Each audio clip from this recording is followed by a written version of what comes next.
Dan Gilbert's letter to LeBron James. Wow, that was a deep one.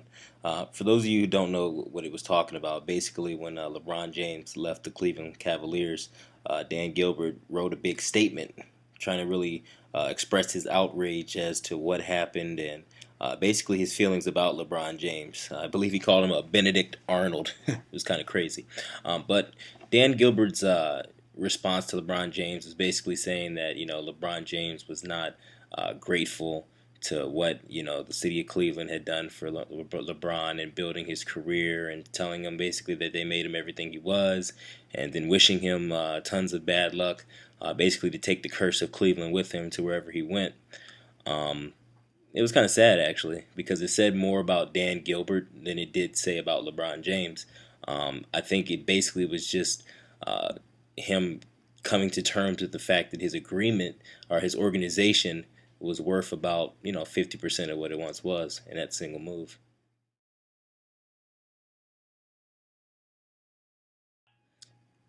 Dan Gilbert's response to LeBron James's letter is terrible and poorly written as it uh, was covered all over the social media. I mean, ESPN, Twitter, Facebook. I mean, there wasn't one place on the internet, CNN, that you couldn't really look to see the response in the letter. I mean, LeBron James' press conference, the decision basically held weight, over all of ESPN. Took a whole hour just for him to say he was leaving.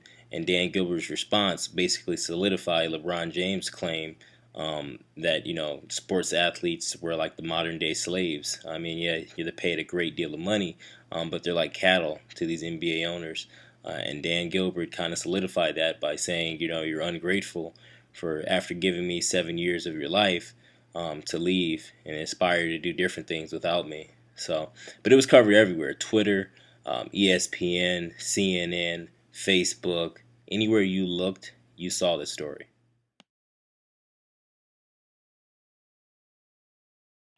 I think new media played a big part into LeBron James's decision, and also Dan Gilbert's letter, and then the way it was covered and the way everybody got to hear it in real time about what happened, how he said it, his tastelessness, and how he said it.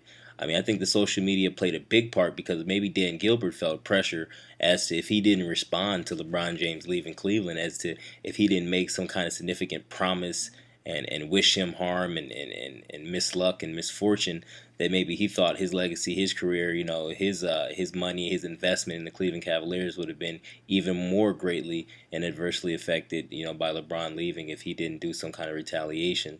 Um, so on the whole, I mean, I think the social media was a big reason and a big outlook as to why he made the statement in general. Because once somebody says one thing now in our society, everybody all over the world can know in a matter of seconds.